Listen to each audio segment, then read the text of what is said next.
Heard on a campaign website or silently assumed race is playing a large role in this mayoral race.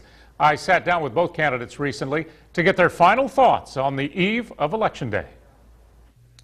Independent polling done by the University of South Alabama shows basically a dead heat between you and Sandy. It also shows a direct divide racially between those who support you and those who support Sandy, for the most part. Is that a concern to you, not necessarily for this election, but for the city of Mobile? Well, it's really a reality, unfortunately. I don't know if the poll really is that accurate in that particular respect. It's unfortunate that that occurs that way, but sometimes it does. And I don't know if that's the reason. I don't know if it's polarization. I don't know exactly what it is, but it's something that we need to get over. Our entire campaign, really since day one, has been talking about uniting our community through one Mobile. And I think that's a mindset, it's a concept that everybody has a seat at the table. We believe that the only way for Mobile to really move forward is to unite everybody. And our campaign has done that from day one, talking about everybody having a seat at the table. Another controversy that reared up in the final week of the campaign, a 2.5% raise for city employees in Mayor Jones' new budget. He says it has nothing to do with politics. He says it has nothing to do with the election. Your response? Well, I think it has everything to do with politics, and I think it has everything to do with the election. Obviously, our city employees desperately need a raise. There's been ample time leading up to this time to address this issue, but because what I feel is a lack of long-range planning and economic forecasting, financial forecasting, he hasn't been able to do it. Well, quite frankly, that's a clear indication of someone who does not understand city government.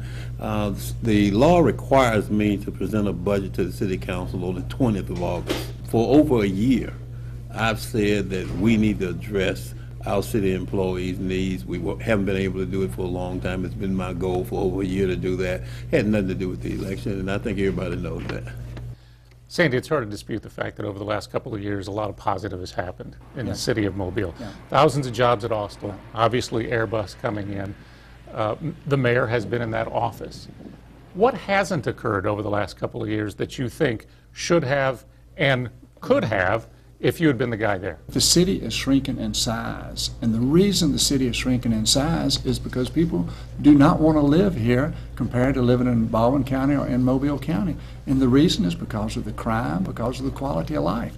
And it's also, we really have not reached out and done what we have to do for the small businesses to allow them to grow, to create more jobs. I am the only mayor that's ever faced the economic downturn that we faced in this country and in our city.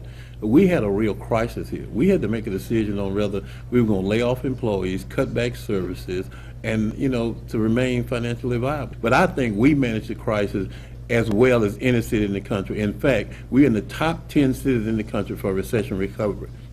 I think that's a major feat for the city of Mobile. The election is tomorrow?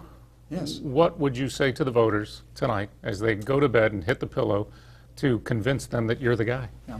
Well, I'm the only candidate that's talked about really unifying our community. I'm the only one that's cast a vision. Our vision is for Mobile to be the safest, most business and family-friendly city in America by 2020. I would say that this should be based on performance, not promises. Everything that I've done can be measured. You can see, you can touch. Any other effort is really an effort to talk the city down to build an individual up. If you don't have a vision, then you don't know where you're going.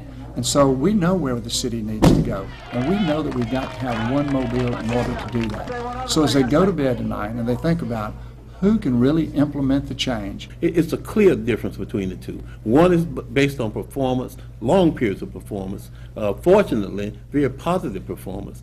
I brought this city from a place that many of us never thought we'd be today. And we've been quite fortunate. We've been blessed, quite frankly.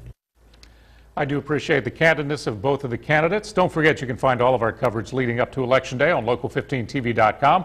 Just click on our Election Page tab.